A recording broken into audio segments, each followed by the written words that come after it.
দৰঙৰ টেঙেৰাত আদৰ্শ অংগনবাড়ী কেন্দ্ৰৰ শুভ উদ্বোধন বিধায়ক ডক্টৰ পৰমানন্দ ৰাজবংশীৰ। চিপাঝাৰ সমষ্টিৰ অন্তৰ্গত দুনিগাঁও পঞ্চায়তত ৭১ নম্বৰ টেঙেৰা আদৰ্শ অংগনবাড়ী কেন্দ্ৰৰ শুভ উদ্বোধন কৰে চিপাঝাৰ সমষ্টিৰ বিধায়ক ডক্টৰ পৰমানন্দ ৰাজবংশীয়ে। মাংগলিক কাৰ্যসূচীৰে শুভ উদ্বোধন হোৱা অনুষ্ঠানত সমাজ কল্যাণ বিষয়া প্ৰণীতা তালুকদাৰ, চিপাঝাৰ খণ্ড উন্নয়ন বিষয়া ভিগুপতি ৰয়, সমাজসেৱী কনক ডেকা, জ্যেষ্ঠ নাগৰিক খগেন চন্দ্ৰ ডেকা, মিণ্টু কুমাৰ ৰাজবংশী, গোপাল কৃষ্ণ ডেকা সহ ভালেমান বিশিষ্ট ব্যক্তিয়ে অংশগ্ৰহণ কৰে। কণ শিশুৰ সৰ্বাংগীন উত্তৰণৰ হকে আদৰ্শ অংগনবাড়ী কেন্দ্ৰ নিৰ্মাণৰ পদক্ষেপক অঞ্চলবাসী ৰাইজে ভূয়সী প্ৰশংসা কৰে বিধায়ক ডক্টৰ পৰমানন্দ ৰাজবংশীক। দিবাকৰ বৰুৱাৰ ৰিপৰ্ট, AIN লাইভ।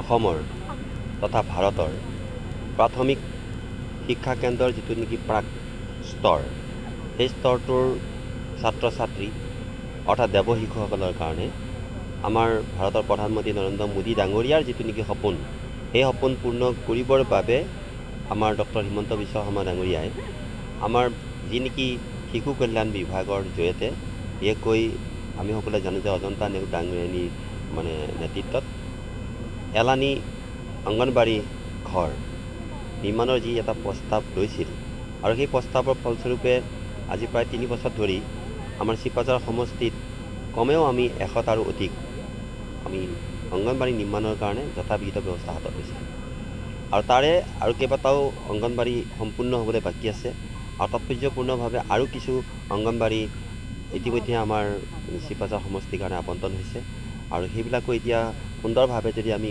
ৰূপায়ণ কৰোঁ, তেতিয়াহ'লে মই ভাবোঁ যে আমাৰ গোটেই চিপাঝাৰ সমষ্টিটোত আমাৰ শিশু শিক্ষাৰ এটা সুন্দৰ পৰিৱেশ এটা গঢ়ি উঠিব। আৰু দেখিছে যে অতি ধুনীয়াকৈ গৃহটো নিৰ্মাণ কৰাৰ যিটো ব্যৱস্থা, সেই ব্যৱস্থাখিনিও চোৱাৰ বাবেও গোটেইখিনি নীতি নিয়ম বান্ধি দিছে।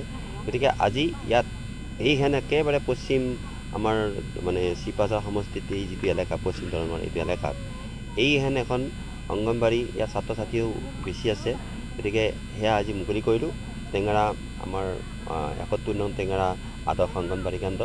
মই ভাবোঁ যে এতিয়া আজি ৰাইজক গতাই দিছোঁ, ভৱিষ্যতে আৰু ইয়াত অন্যান্য ইয়াত আন্তঃগাঁথনি অলপ প্ৰয়োজন আছে, সেইখিনি কৰাৰ পাছতেই এখন আদৰ্শ অংগনবাড়ী হিচাপে গঢ়ি তুলিবৰ কাৰণে যিটো নেকি চেষ্টা, তাৰ কাৰণে আজি ৰাইজক গতাই দিছোঁ আৰু মই নিজে আহি এইটো ক্ষেত্ৰত মই প্ৰকাশ কৰিম।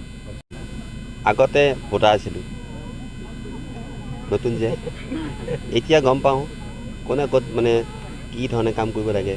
গতিকে সেই কামখিনি এতিয়া কৰিবৰ কাৰণে মই চেষ্টা কৰাই নহয়। নিশ্চয় চিপাঝাৰ সমষ্টিটোক আমি যি ধৰণে ভাবিছোঁ যে উন্নয়নৰ ধাৰাটো খুব ভালকৈ বঢ়াই নিবৰ কাৰণে মই মোৰ কাম কৰি যাম।